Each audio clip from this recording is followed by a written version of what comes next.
Saya mencintai Rudy. Tapi saya tidak tahu apakah Rudy benar-benar mencintai saya. Ada apa dengan kamu dan Ayu? Aku yang selalu percaya pada cita-citamu. Itu fakta dan masalahnya. Kalau Nona benar-benar serius dengan anak saya, apa Nona bersedia pindah ke Indonesia dan menjadi Islam? Itu bukan masalah negaramu. Ini urusan negara saya. Saya masih tertarik soal Ilona sebelum kita masuk yang lain.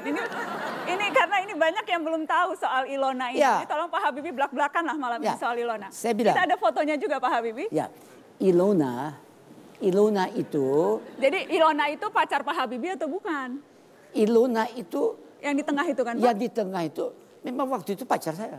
Pacar? Iya jelas toh. Tetapi kalau dikatakan jadi pacar pertama, oh enggak benar saya bohong. Karena sebelumnya saya kenal juga yang lain cantik-cantik juga. Cantik-cantik. Ini saya ingat Pak Habibie pernah bilang Ilona mirip Kim Novak ya Pak. Jadi mirip-mirip ini ya Pak. Memang. Mirip-mirip bintang film ini. Cantik sekali. Mau sama Pak Habibie ya? Siapa? Ya, saya tidak tahu. Mungkin kenapa kira-kira dia mau sama Pak Habibie waktu itu? Karena sering kita diskusi, kita juga berkenalan. Ya, yang memperkenalkan itu di mana saya in the course, dia kawannya. Dan mungkin saya sering diskusi dengan dia dan kita bicarakan mengenai perbedaan. Ilona itu berusaha agar supaya saya itu tidak kembali ke Indonesia. Dia begitu. Dia bilang, ngapain kamu ke Indonesia? Indonesia nggak bisa berikan apa-apa sama kamu. Kamu di situ nggak bisa berkembang. Kamu buat kapal terbang, dia nggak ngerti. Nah, dia tekan cara-caranya. Oke, banyak yang tidak setuju Pak Habibie dengan Ilona waktu itu. Bahkan teman-teman juga tidak setuju.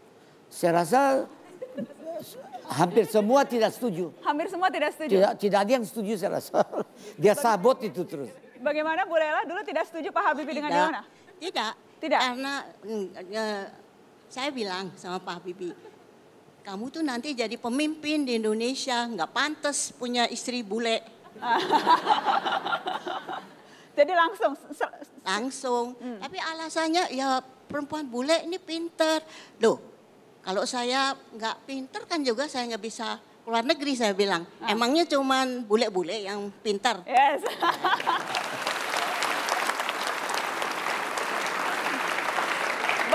Bahkan ketika itu juga disampaikan ke Mami Pak Habibie, ke Ibu Pak Habibie soal Ilona ini. Saking khawatirnya teman-teman Pak Habibie. Betul. Disampaikan ke Ibunda. Iya, ada yang nyampaikan, menulis surat. Ibu Bayek Sudiarti nulis surat ke Bu Habibie. Tapi beliau jadi risau, akhirnya datang. Dan juga tanya kepada saya juga, apa betul Ilona itu serius sama Rudy? Ya, memang teman dibawa kemana-mana kalau umpamanya kita ada pertemuan ataupun kalau nonton selalu sama Ilona, tidak apa sama cewek lain. Jadi gimana dong caranya memisahkan? Saya bilang gini Tante, kalau umpamanya nanti kan habis keluar dari rumah sakit, bawa aja pulang ke Indonesia, belaga ambil kur gitu, istirahat ke Indonesia. Terus di Indonesia sediain aja cewek-cewek Indonesia yang cantik-cantik. Jadi sudah diatur strategi supaya Pak Habibie kenal yang lain? Iya, itu sudah diatur Fani. Almarhum Fani yang nyediain. Dan betul-betul yang pertama seperti di buku yang sebelumnya kan. Yang pertama dipertemukan ialah Ainun. Langsung jatuh cinta. Langsung lupa dengan Ilona.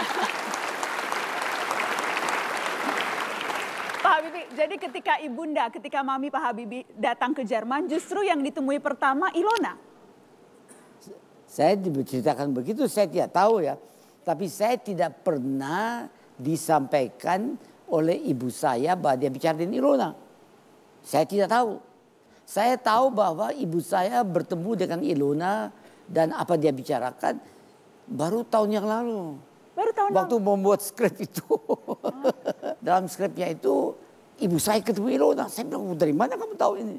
Dari Wardiman, saya tanya sama Wardiman, dia benar rela. Jadi berpuluh tahun Pak Habibie tidak tahu ketika pertama datang justru menemui Ilona dan bilang, jangan dengan anak saya begitu. Saya tidak tahu. Tidak tahu, Pak Habibie baru tahu tahun lalu? Tidak tahu. Terus saya masih tidak percaya. Saya tanya sama Yayu itu dan sama Sri, adik saya. Kamu tahu mengenai itu? Iya, kenapa kamu nggak bilang nggak boleh? Dia bilang gitu. Jadi saya itu tidak tahu menau. Saya coba tahu kok aneh banget ini si Iruna ini. Kok tiba-tiba menjauhi 1001 macam alasannya lah udah. Jadi sejak itu juga putus hubungan. Putus. Dia fading out. Tapi waktu saya ketemu sama Ainun terus gitu sama sekali tidak. Sudah tidak ingat-ingat lagi siapapun sudah tidak diingat. Enggak. Hanya Ainun seorang. Hanya Ainun. Jadi Eyang itu di rumah tuh wow, sangat fashionable. Dia pakai sneaker aja udah tua-tua udah pakai sneaker ya, gila gaya banget.